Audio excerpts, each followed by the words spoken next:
નવલા નોરતામાં માટીના ગરબાનું અનોખું મહત્વ છે। ધાર્મિક માન્યતા મુજબ પંચમહાભૂત કહેવાતી માટીમાં શક્તિનો વાસ હોય છે।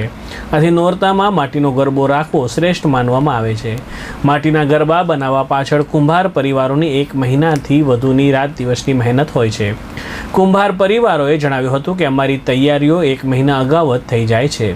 અમે મહિના પહેલાં માટી લાવીને ચાકડા ઉપર ચડાવી માટલા દીવા ગરબા બનાવવાની શરૂઆત કરીએ છીએ।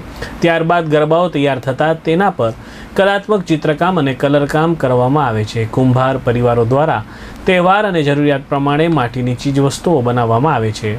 નવરાત્રિના 1 માસ પહેલાં શ્રાદ્ધના મહિનામાં વિવિધ કલાત્મક ગરબા બનાવવામાં આવે છે।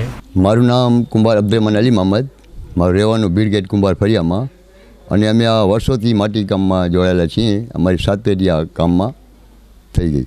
અત્યારે નવરાત્રિ આવી છે, અમને બહુ આનંદ આવે છે, અને આ વરસાદના કારણે અમારાથી થોડોક માલ ઓછો બન્યો છે, અને આ થકી અમે થોડીક નવી પેટર્નમાં ગરબા બનાવ્યા છે। એક તો કટિંગવાળા છે, એક દરવાજાવાળા છે, એક હિંડોળી બનાવી છે, કારણ કે ગઈ વખતે માંગ એની ઘણી હતી, તો આ વખતે અમે આ પૂરો કર્યો છે। અને આ જ્યારે નવરાત્રિ આવે ત્યારે અમને બહુ આનંદ આવે।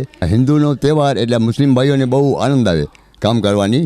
એટલે અમારા વડીલો અમને કહી ગયા છે કે તમારો આ કામ ચાલુ રાખો, આપણે હિન્દુ ભાઈઓ માટે સારી ક્વોલિટીના અને સારા ગરબા બનાવી અને આપજો। આ કલાને તમે મૂકતા નહીં, કારણ કે એકતાનો કોમી એકતા જાળવી રાખજો।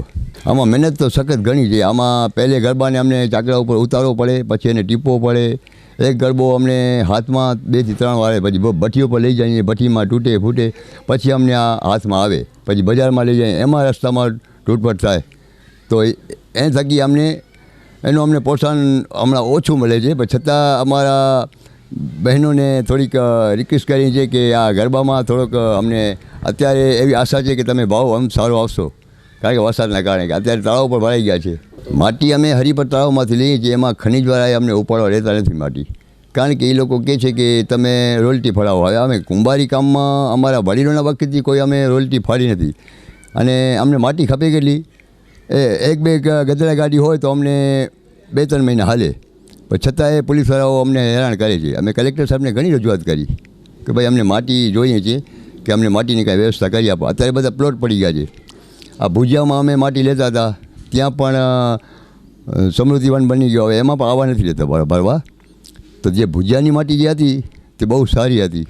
ભાવમાં એવો છે કે અત્યારે ભાવમાં તો અમે જે જૂના અમારા ભાવ જે છે એ જ અમે રાખ્યા છે। 60થી કરીને 150 રૂપિયા, જે લેટેસ્ટ ગરબા આવે છે કટિંગવાળા એના 150 રાખ્યા છે, બાકી 60થી કરી ને સફેદના 30 રૂપિયા।